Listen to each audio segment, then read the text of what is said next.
Hey everyone, welcome back to my channel Initial Solution. Today in this tutorial I'm going to show you how to zoom out on TikTok. So first of all you need to open your TikTok app. Now uh, if I want to zoom in or zoom out, so you can see this not going to happen because TikTok has not this feature to zoom out or zoom in directly. So all you need to do is go for this share option and just go for this save video.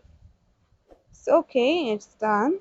Now go for your gallery option and you can see this is the video, and you can you can now zoom in or zoom out from here. You can do it from here. So this is how you can zoom out TikTok on TikTok. Hope this video helpful. If you did, then please like, comment, and share. Subscribe to our channel, and don't forget to hit the bell icon for more videos. Thank you.